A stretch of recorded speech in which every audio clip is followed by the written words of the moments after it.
I think one of the biggest misconceptions we have, especially as young adults trying to fulfill purpose, trying to live a purposeful life, is that we must be called out of our comfort zone.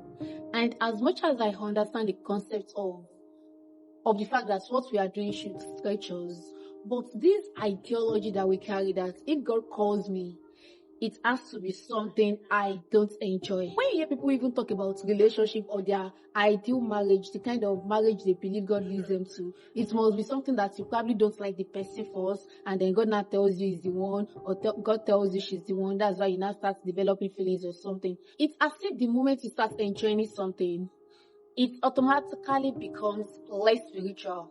Sometimes people almost expect God's will to feel completely disconnected from who they are.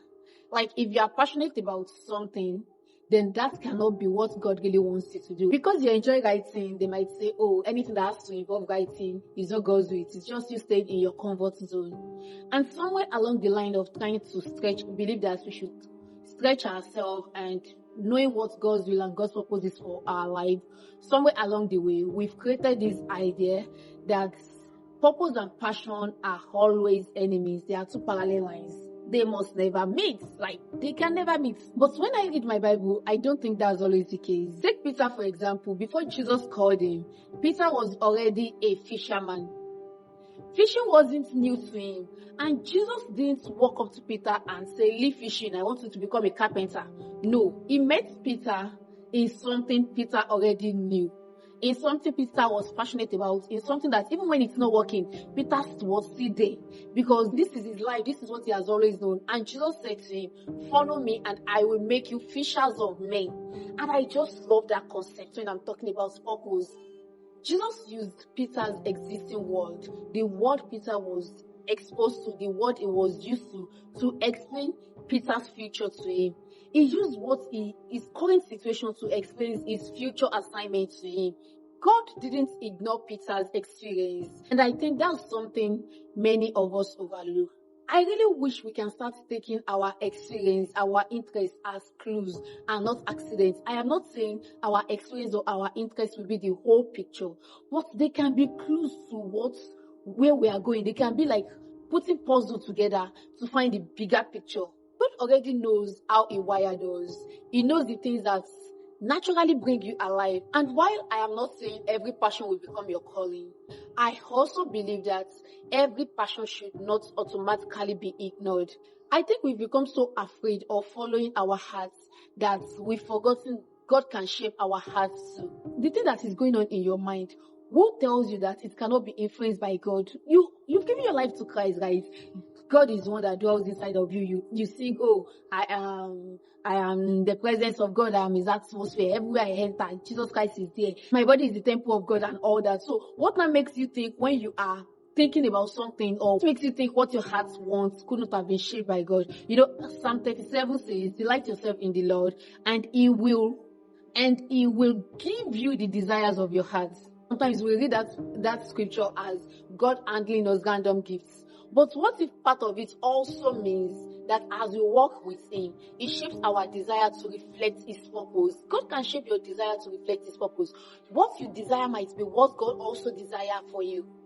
He is not just interested in what He wants. He is interested in you too. God is interested in you too. After all, He is your Father. Good fathers know their children. And when you see good father will want to provide what their children need. Except if maybe that thing will probably harm the child, hurt the child in one way or the other. That is when a good father will withhold that thing that the child desires. But same with God. God is our Father. Whatever it is that we desire, He is ready to give us. Except if He knows that, okay, this thing will hurt us. God knows what excites us. He knows how we are wired. And I'm not saying God will never ask us to do something uncomfortable. Following Jesus will often require obedience that stretches you. Like, that is the whole point. It requires obedience that stretches you. Remember, Moses felt inadequate. Jonah didn't want to go to Nineveh. Like, he ran away. No, Nineveh, no. Tarshish. He ran away. There are definitely moments like that when God calls people beyond what feels natural or what is comfortable to them. Moses was giving all the excuse you can think of in this life. Oh, I am not a man. I am a man of few words. I am not smooth in talking. I am not this. I am not that. So there are moments where God calls people, where God calls us beyond what feels natural and comfortable to us. But that does not mean God always ignore our interests. Sometimes it just stretches us. But there are times that it starts with what He has already placed inside you. And maybe that's where some of us need to pay more attention. Instead of constantly asking, oh, what is my purpose? Oh, God, what do you want me to do? Sometimes we need to be able to ask that, Lord, why do you make me this way? Why do I think this way? Why am I the way I am? Why do I behave the way I behave? Why do I like the things I like? Why do I dislike the things I dislike? These questions does not replace prayer of, oh, God, what do you want me to do? But they make the answer faster. I don't know if that makes sense. But they make the time you are using to pray, God, what do you have me do? They shorten it. Because when you know, okay, this is why I'm doing this thing. This is why I behave the way I behave. You can easily say, oh God, is this what you will have me do? Because the truth we don't want to tell ourselves is that purpose is not just discovered in prayer closets.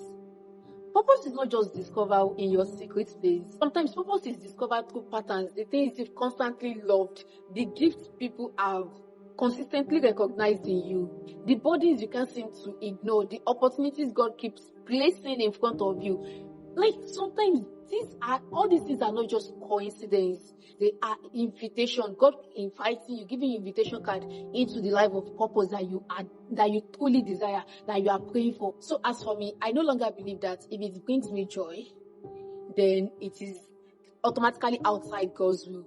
No, because I have come to understand that the God that created us, He placed seeds inside us long before we even get to see the full assignment of what we want to do. So we just see those seeds manifesting little by little, germinating little by little. So if you uproot that seed just because you think it is out of God's will, because you love doing it, you will realize that is what will germinate into the full assignment God has called you to be. That is what will germinate into the full assignment God has given to you.